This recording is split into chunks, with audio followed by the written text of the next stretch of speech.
जर मित्रांनो तुम्ही माझ्या चॅनलवरती नवीन आलात असाल तर चॅनलला सबस्क्राईब करा आणि व्हिडिओला शेवटपर्यंत नक्की पहा। जर व्हिडिओ आवडला असेल तर व्हिडिओला लाईक करायला पण विसरू नका। वर्धा सिटीमध्ये एक तरुणी दोन तरुण दोघांचं एकाच मुलीवर प्रेम होतं। दोघांमध्ये जोरदार वाद सुरू झाला। धारदार शस्त्राने एकमेकांना संपवलं। राज्यात दिवसेंदिवस गुन्हेगारीचं प्रमाण आता जास्तच वाढत चाललं आहे मित्रांनो। असतानाच वर्धामध्ये काल एक धक्कादायक घटना घडली आहे। प्रेम प्रकरणातून एका तरुणाची हत्या करण्यात आली आहे।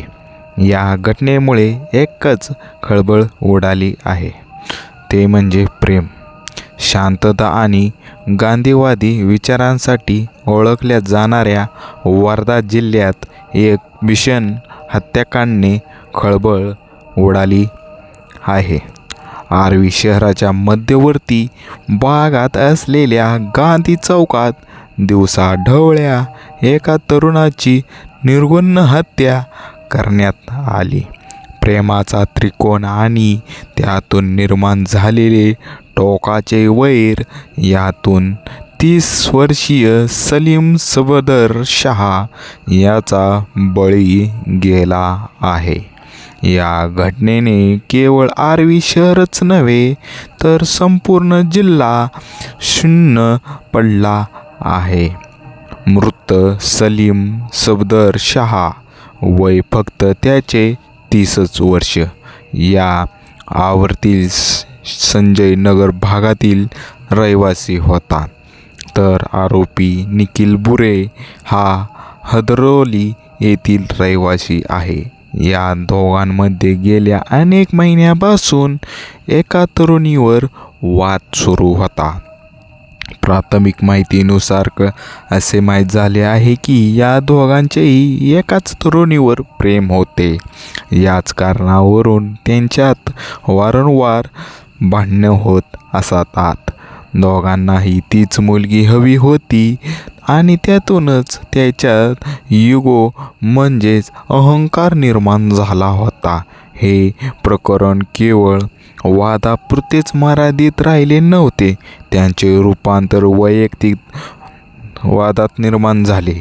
एकमेकांना धमक्या देऊ लागले, सोशल मीडियावरून खुन्नस काढू लागले आणि भांडणे सुरू सतत होत राहिली। दुर्दैवी घटना दुपारी भर वस्तीत आणि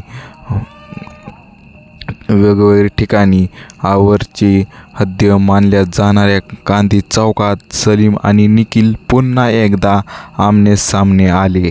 सुरुवातीला शाब्दिक चमचम झाली, मात्र काही वेळातच वादाचे रूपांतर हाणामारीत निर्माण झाले। निखिलने आधीच तयारी करून आणली होती। वादाचा पारा चढता त्याने आपल्या जवळील धारदार शस्त्र काढले आणि सलीमवर सपासप वार करण्यास सुरुवात केली।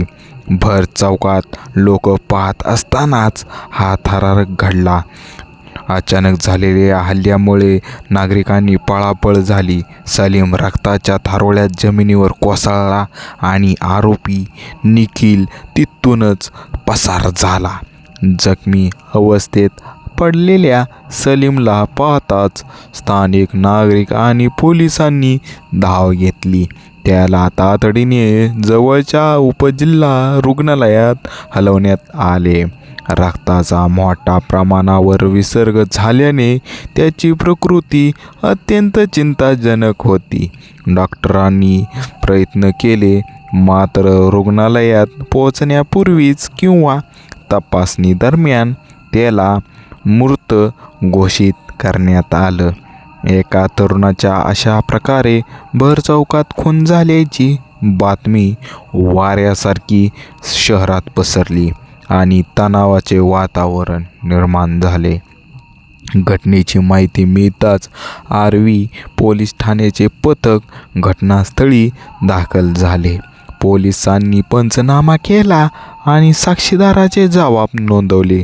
आरोपी निखिल बुरे यांच्या शोधासाठी तात्काळ पथके रवाना करण्यात आली।